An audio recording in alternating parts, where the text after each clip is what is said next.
My family betrayed me, I was wrongly accused, and I almost lost everything. Until I got back on my feet. I never imagined that my own family would be the place where I would feel the most fear and pain. My name is Renata. I'm 32 years old, and for years I lived believing my home was safe, that my mother Marcia, my father Ottavio, and my brother Fernando would always be by my side. But everything changed silently, treacherously, when I realized that my sister-in-law Patricia wasn't just jealous or controlling. She had a cruel talent for destroying lives with lies. It all started in the midst of seemingly innocent conversations, small provocations that no one else seemed to notice. I sensed something was wrong, that every word she said hid venom, but I still had no proof, nor the courage to confront her. Deep down, my heart told me that my family life would never be the same again. The first major setback came when I realized Fernando was changing with me. My brother, my childhood friend, began avoiding me, questioning my actions in ways he never had before. I felt isolated, manipulated in ways so subtle it seemed impossible to prove. Every family gathering, every Sunday lunch became a silent battle. Patricia made up little stories, distorted facts, and gradually turned me into a villain in front of everyone. I tried to talk, to explain, but it seemed no one wanted to listen. My mother, proud and resilient, refused to see what was right in front of her, and I felt the ground crumbling. The fear of losing my own family mixed with the rage of being betrayed was unbearable. I cried like never before. I would lie awake entire nights, remembering happy childhood moments and wondering how everything had become such a battlefield. The physical sensation of tightness in my chest, the anxiety that left me breathless, was constant. I remember sitting on the floor of my room, hugging my legs, wondering if I would have the strength to carry on. Inside, I felt a burning rage, but at the same time, a paralyzing fear of losing my brother, my father, my mother. Every call I received, every message I read, was a cruel test of patience and endurance. I felt alone, betrayed, and began to doubt myself. Patricia seemed to have created a world where I had no place, and I needed to figure out how to get out of it before it was too late. The turning point came when a more serious accusation reached the courts. Suddenly, I wasn't just dealing with lies at home. Someone was trying to destroy my reputation, my dignity, my very life. It was a profound shock. I felt as if the ground had been ripped out from under me, and for the first time, I realized I would have to fight for real. It was at that moment that I realized I couldn't bow to manipulation. I needed to find strength where it seemed to be lacking.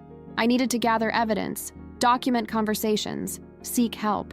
The idea of fighting alone seemed absurd, almost impossible. But something inside me was ignited, the need for emotional and social survival. It was then that I decided to seek professional help and genuine support. I hired Roberto, a trusted lawyer, and began talking to Erica, my friend who had always been there for me, but whom I had underestimated in moments of fear. She reminded me of who I was, that I didn't need to carry the guilt or shame of other people's lies. I began writing, organizing evidence, documenting every instance in which I had been manipulated or wrongly accused. It was exhausting, but each small step brought me a measure of relief. For the first time, I felt there might be a way out, that I wasn't doomed to be a victim forever. The journey would be long and painful, but there was a light, however faint, at the end of the tunnel. The rebuilding process began slowly, with small, almost invisible but essential steps. Each time Patricia tried to destabilize me, I took a deep breath, remembered my conversations with Erica, and held on to reality. I knew the truth. Still, it wasn't easy. There were days when my anger consumed me, and I wanted to scream, cry, throw everything away. I even began to doubt my own sanity because it seemed like no one believed me.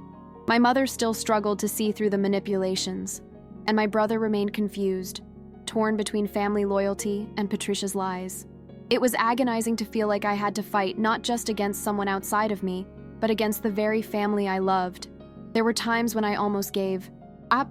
I remember one particularly difficult night, sitting at the kitchen table, looking through old family photos, feeling a mixture of sadness, anger, and physical exhaustion that left me unable to get up. My heart was racing, my chest tight, my head spinning with thoughts of, is this worth it? But it was at that point that something shifted inside me. I realized that my dignity, my life, and my mental health depended on me. I couldn't allow anyone to control my destiny. The decision to continue came not from courage, but from necessity. I needed to exist for myself above all else. With Roberto, I began organizing every piece of evidence, every message, every testimony that revealed Patricia's manipulation. At the same time, I talked daily with Erica, venting, crying, and laughing nervously when some small victory emerged.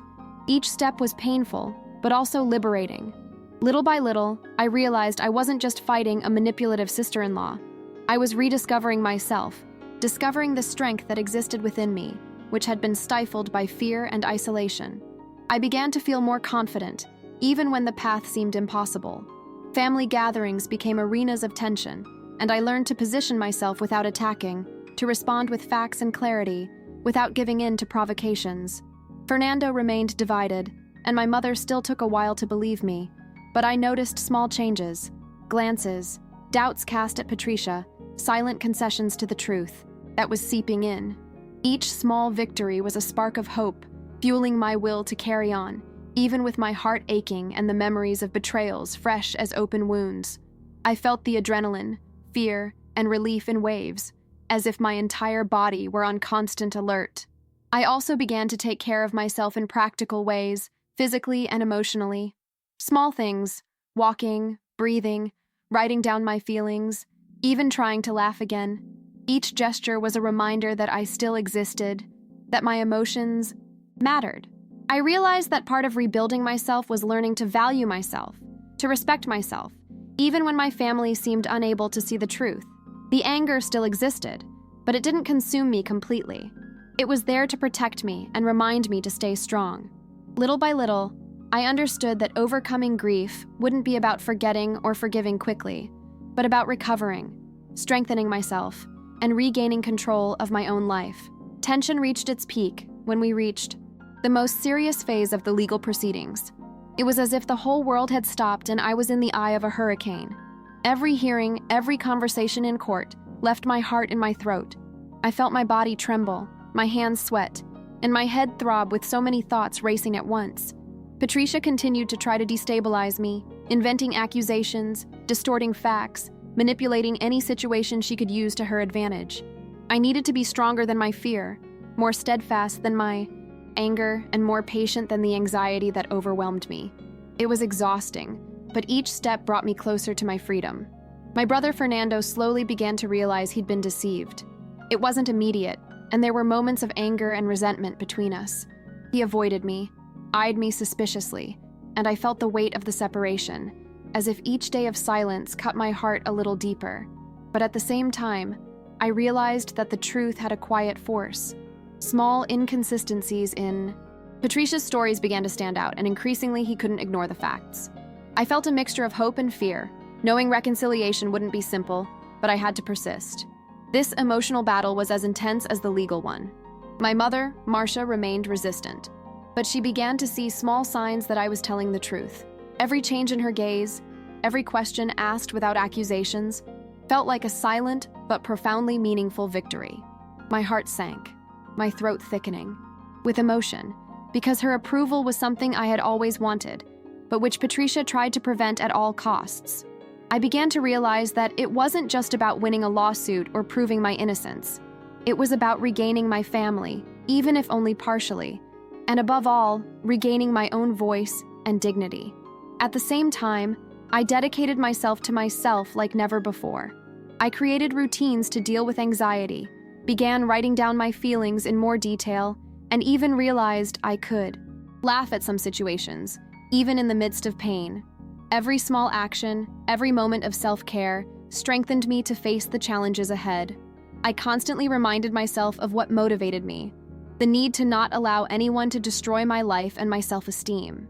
Anger became fuel, and every small step forward, however painful, was a victory over the manipulation that had tried to imprison me. The decisive day in court arrived. I remember walking in with my heart racing, my hands trembling, and my body heavy with tension. The room was silent. Every look seemed to weigh a ton. Patricia, confident, tried to maintain her innocent demeanor, while I breathed deeply, remembering the entire journey, each night of tears, each step toward getting back on my feet. As I began to present the evidence, the contradictions, the messages, the testimonies, I felt a sense of power I never imagined I would feel. I was taking my life back. Justice wasn't just legal, it was emotional. And I felt every second of that victory pulsing within me. For the first time in a long time, I felt like I could breathe. After the trial, I felt a relief I can't quite describe, as if all the weight I'd carried for months, even years, had finally been lifted from my shoulders. Patricia was unmasked, her lies evident to everyone, and I finally felt I could breathe without fear. My heart still raced, my hands still trembled, but there was an inner clarity that had previously seemed impossible. For the first time, I realized it wasn't just about winning an external battle, but about finding myself again, regaining confidence in myself, and my ability to face any adversity. Every tear shed, every sleepless night, every moment of doubt had been worth it. Fernando was a separate process. Reconciliation is never immediate, and he needed to deal with his own guilt and confusion. I remember one afternoon when we sat together, speechless, just looking at old photos, remembering the times when we were just brothers, accomplices, before Patricia's manipulation drove us apart.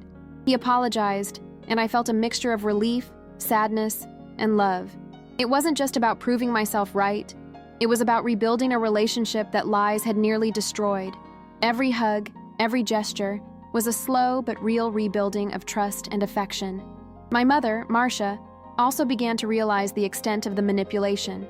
It was painful to admit that she took a while to see through me, but there was a visible change in her outlook and attitude. I began to notice small gestures of support, more attentive questions, and a genuine attempt to reach out to me in a sincere way.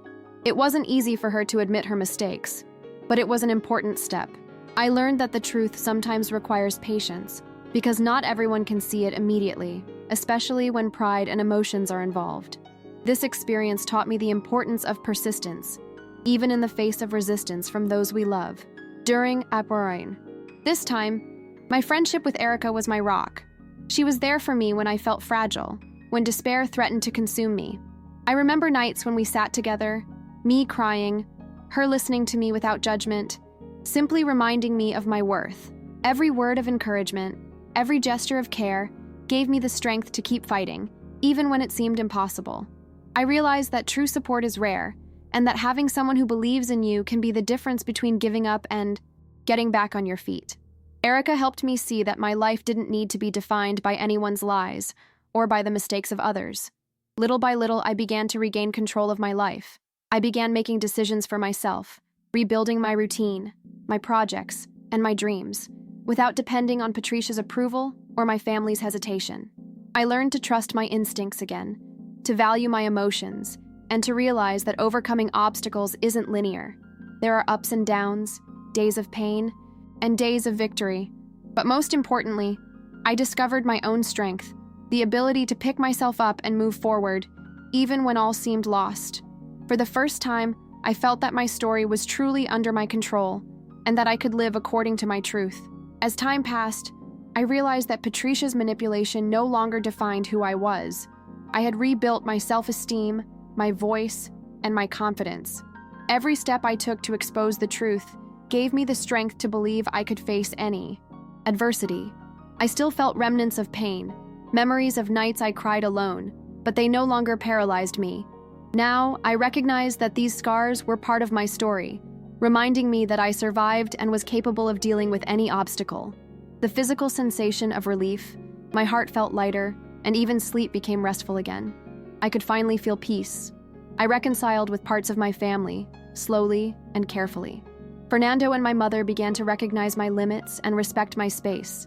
And even with some hurt feelings still present, we were able to rebuild a relationship based on truth and respect. Otavio, my father, became a constant support, offering emotional security and showing that, even though he was reserved, his presence was essential. These small but significant steps taught me that trust needs to be built with patience, but that it can be restored when acted with honesty and courage. Each gesture of recognition and support became a silent victory. One of the greatest lessons I learned was the value of my own agency. Before, I let others define my story, believing my voice didn't matter. Now, I know I'm responsible for my life, my choices, and my happiness. Patricia tried to steal that from me, but she couldn't.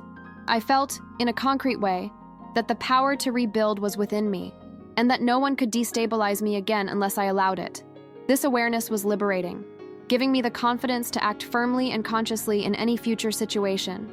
Today, when I look back, I feel a mixture of sadness and pride.